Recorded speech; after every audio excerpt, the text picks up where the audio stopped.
Hola a todos, somos alumnas de la Escuela Bilingüe Villas del Campo del 11º grado. Y hoy, como proyecto final de la clase de apreciación artística, hablaremos acerca del arte gótico. Las integrantes son Alison Vargas, Connie Vallecillo, Sofía Fuentes, Daniela Martínez e Irma Bulnes.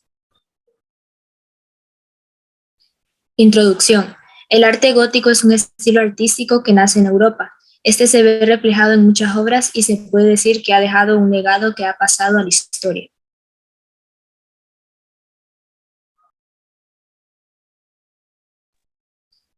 Objetivos: dar a conocer el significado del arte gótico y su influencia en historia, presentar las obras más sobresalientes de este estilo de arte y presentar una explicación clara y de fácil comprensión a los oyentes.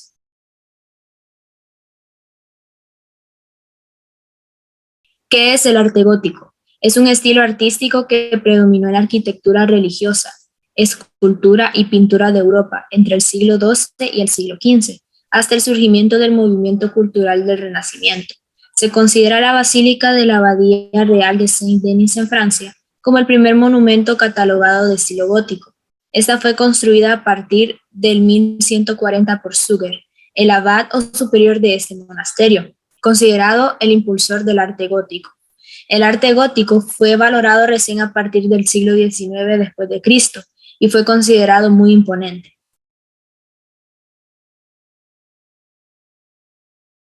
Ahora vamos con las características del arte gótico. Entre las principales características del arte gótico se destacaron las siguientes. El principio de la estética de la luz como fundamento de todo arte. Fue capaz de representar la idea teocentrista de la luz de Dios. El diseño de formas extravagantes aplicadas tanto en la escultura como en la decoración arquitectónica. Como ejemplo, aquí pueden ver en esta imagen su edificación, que la podemos ver más elegante y más alargada. Ahora tenemos el uso del arco ojival, que terminaba en una forma puntiaguda y que esta generaba una sensación de mayor altura. Estos arcos ojivales se aplicaban en las cúpulas, puertas y ventanales. Como pueden ver en nuestra presentación, el arco ojival en una puerta y en un ventanal. También tenemos la decoración con materiales brillosos, el uso de colores vivos que se usaban para exacerbar el concepto de la luminosidad. La aplicación de extensos ventanales de colores que reflejaban la luz del sol adentro de sus catedrales y monasterios. También su aplicación en la arquitectura religiosa. Como tenemos este ejemplo, es la Catedral Gótica de Saint-Étienne en Bourges, Francia.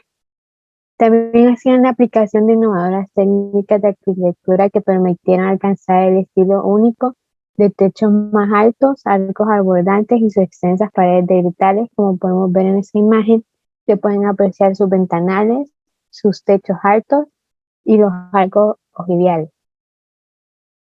Ahora vamos con la obra, que fue creada por el artista Duccio, que es conocida como la Madonna Rucellai, y su fecha de creación fue el 15 de abril de 1285. Esta es denominada como una obra del gótico, ya que podemos ver el uso de religión y la luminosidad.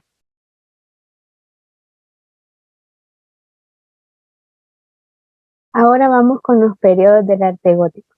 Como primer periodo tenemos el gótico temprano, que abarca desde el año 1150 al año 2250. Este periodo se caracteriza por un abandono de los muros de soporte gruesos, que eran propios de las masivas estructuras del periodo romanesco. Se reemplazaron por la búsqueda de proporciones más alargadas, delgadas, elegantes, que hacían así la iluminación al interior de los arcos puntiagudos como bóvedas, las vidrieras de colores enormes. Y uno de los ejemplos más destacados en el arte gótico es la Catedral de Notre Dame, como pueden ver en nuestro ejemplo. Como segundo periodo tenemos el gótico clásico, que este fue abarcado a partir del año 1250 hasta el año 3000, 1375. El estilo original transformó y este fue impulsado por el creciente interés del naturalismo en la época. Esta es la segunda etapa del arte gótico, que es conocido como el gótico clásico. En esta gran transición tuvieron un papel importante los artistas del Valle de Mosa y de una forma especial los artistas Nicolás de Verdún y Reinier de Huy, que ellos fueron los primeros grandes maestros de la historia de la escultura gótica. Ellos se destacaron por sus trabajos de orfebrería, que eso es conocido como el trabajo con oro y bronce. También tenemos que la altura es un elemento principal y lo podemos observar en sus grandes ventanales que pueden ser vistos en la Catedral de Chartres, como tenemos en nuestro ejemplo. Por último periodo tenemos el gótico radiante, y esta abarca a partir del año 1200 al año 1280. Este periodo fue llamado así por el diseño de sus grandes rosetones. Un rosetón es un tipo de vidriera importada en forma circular. Estos pueden ser encontrados en las paredes principalmente de catedral. Estos constituyeron una principal característica de este arte. Estas ventanas forman parte de la evolución del tamaño de los vanos en general, su tracería y el papel que tuvieron en la articulación de sus edificaciones. Puede destacarse dentro de la evolución de ese estilo la Sainte-Chapelle, que está ubicada en París. Esta es considerada como una de las joyas más grandes del arte gótico. También surgieron los grandes rosetones, como un ejemplo que tenemos aquí, que es ubicado en la abadía de Saint-Denis. Ahora pasaremos a las obras más destacadas del arte gótico y nuestro primer ejemplo es la Basílica de la Real Abadía de Saint-Denis. En su fachada también se pueden apreciar algunos elementos románticos, pero su estructura vertical y el rosetón son góticos. Es considerada como la primera obra maestra del arte gótico y se dice que con ella nació el estilo que marcaría la construcción de muchas catedrales europeas del siglo XII al siglo XV.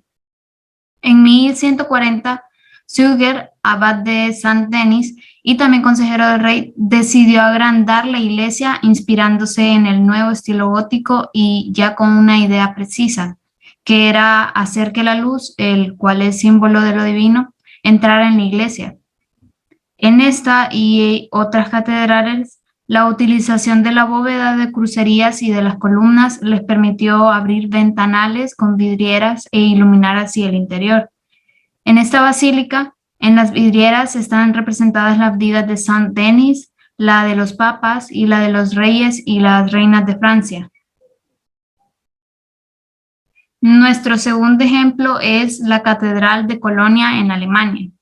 La Catedral de Colonia es la mayor de Alemania, así como también una de las iglesias más notables del mundo. En el caso de esta catedral, aunque su finalización de las obras de la Catedral de Colonia, tal y como la conocemos, corresponden al siglo XIX, pero toda su infraestructura corresponde al estilo gótico, y su historia se remonta a mucho tiempo atrás, ya que el obispado de Colonia comenzó en el siglo IV. Nuestro tercer ejemplo es la Catedral de Toledo en España. Esta fue fundada en 1226 bajo Ferdinando III. La Catedral de Toledo cuenta con más de 750 vitrales de los siglos XIV, XV y XVI. Esta es la catedral más importante de España y su construcción duró hasta 1234, tomando como ejemplo la Catedral de Notre Dame, y la última fase fue construida en gótico flamiguero, el cual es igual un estilo gótico, pero con variaciones influenciadas por la región y su cultura.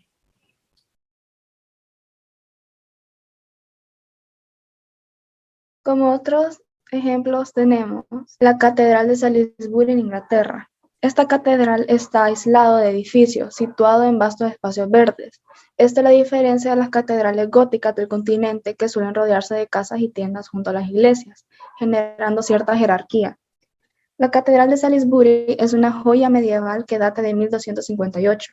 Posee además los claustros más grandes y la aguja más alta en toda Inglaterra, con 123 metros de altura. En el extremo oriental del edificio hay una pequeña capilla llamada Lady Chapel, dedicada a la Virgen patrona de la catedral. Y como último ejemplo tenemos la Catedral de Milán en Italia. Esta catedral también es conocida también como el Duomo de Milano, que significa la casa de Dios. El interior del templo incluye una gran cantidad de monumentos y obras de arte. Fue terminada en 1806. A pesar del largo tiempo que duró la obra, sus características principales corresponden al estilo gótico tardío de finales de la Edad Media. La construcción es de ladrillo, recubierto de mármol de color rosa. Los tejados, que están abiertos al público, permiten una observación cercana de algunas esculturas de gran calidad. Es muy destacado el bosque de pináculos y chapiteles que se puede observar desde los mismos. Seguimos con la arquitectura gótica. La arquitectura gótica arranca a mediados del siglo XII hasta finales del siglo XV, momento en el que se pasa de la Edad Media a la moderna. Si bien el enfoque gótico parece ser una forma novedosa de arquitectura, su característico estilo fue moldeado por diversas influencias. Es un estilo europeo de arquitectura que valora la altura y muestra una estética compleja y delicada. Algunas de estas características son más luminosidad y altura de los muros. La luz crea un ambiente adecuado para la oración y los vitrales son de colores vivos. Una de estas imágenes de ejemplos tenemos la Catedral de Santa María de Rey León, que está en León, España, la Catedral de Notre Dame de París, la Catedral de San Esteban en Viena y la Catedral de Milán. La escultura gótica. Este estilo permaneció durante aproximadamente 3 siglos en apogeo. Nació en 2 lugares, la Basílica de Saint-Denis y la Catedral de Chartres, pertenecientes a la isla de Francia. La escultura gótica en un principio estaba muy vinculada a la arquitectura, como podemos observar en la decoración de las grandes catedrales, pero con el tiempo se independizó de esta. En algunas épocas de la escultura gótica hubo una destrucción masiva de monumentos y obras de arte medievales, como por ejemplo durante la Reforma Protestante y la Revolución Francesa. Es por eso que hay cientos de puntos negros en la escultura de este estilo. Sus características son la tendencia hacia el naturalismo, es decir, mayor realismo de los gestos y movimientos, más expresión de parte de las figuras, comunicación entre las figuras, humanización de los personajes sagrados y reflejaba las emociones de los acontecimientos de cualquier mortal. En la primera imagen podemos ver como ejemplo a el Cristo de la Catedral Vieja de Santa María de la Sede. Este aparece doliente como un hombre normal enfrentando su muerte. Luego tenemos el conjunto Cristo de las Penas en la Capilla del Calvario, quien también aparece doliente. También tenemos a la Virgen Blanca de la Catedral de Santa María de León, donde a pesar de que los personajes no se comunican entre sí, vemos una actitud más humana en sus gestos y acciones. Pero el escultor más importante del gótico es Gil de Siloé, cuya obra culmen es el retablo de la Cartuja de Miraflores de Burgos, el cual podemos ver en la última imagen. Pintura gótica. Esta obtuvo reconocimiento a partir del siglo XIV. Se destacó en las obras religiosas para representar a Cristo, los santos, los ángeles y las vírgenes. Se considera esta como una representación de las narraciones de la Biblia y de los evangelios. Sus características son: usaba juegos de contraluces que generaban la sensación de volumen y realismo, mejoró las técnicas de la perspectiva y usaba las técnicas de los murales en fresco, la pintura sobre tabla, el temple y el óleo. Pintar al fresco significa aplicar los pigmentos simplemente disueltos en agua sobre el muro cuando éste aún está fresco. La pintura sobre tabla se trata de obras que utilizan la madera como material principal y como soporte. El temple consiste en disolver el pigmento en agua y templarlo con huevo, caseína, goma o una solución de glicerina. Y el óleo era en el que los pigmentos se mezclan con un aglutinante compuesto por aceites. Esta técnica es la preferida de los artistas, ya que aporta fluidez a la pintura. Los pintores del arte gótico son Giotto di Bondone, que fue el primer creador italiano en superar las tendencias bizantinas de la pintura de su tiempo y explorar unas orientaciones que acabaron por desembocar en la gran revolución artística del Renacimiento. Aquí podemos ver una de sus pinturas llamada El beso de Judas, de 1305. Esta fue hecha con la técnica al fresco. También tenemos al pintor Duccio di Buoninsegna, que fue un pintor italiano que introdujo aires nuevos en el arte sienés, del que fue la figura más sobresaliente. En la imagen inferior podemos ver su pintura La Maestra de 1308, hecha en tabla y al temple. Y por último tenemos a Jan van Eyck, que fue el pintor más reconocido entre los pintores primitivos flamencos. Durante mucho tiempo se le atribuyó la invención de la técnica pictórica del óleo. Y aquí podemos ver también su pintura El matrimonio de Arnolfini, de 1434. Como conclusión, la importancia del arte gótico se apoya principalmente en la influencia que éste ejerció en los tiempos modernos y el legado que dejó en la sociedad, ya que de no haber existido ese estilo, muchas de las obras más importantes de la historia no existirían. Los edificios construidos que perduran hasta la fecha son base del arte. Muchas creencias filosóficas y religiosas sirvieron como aporte a este estilo artístico. Muchas gracias por su atención. Esperamos que nuestro video haya sido de aprendizaje.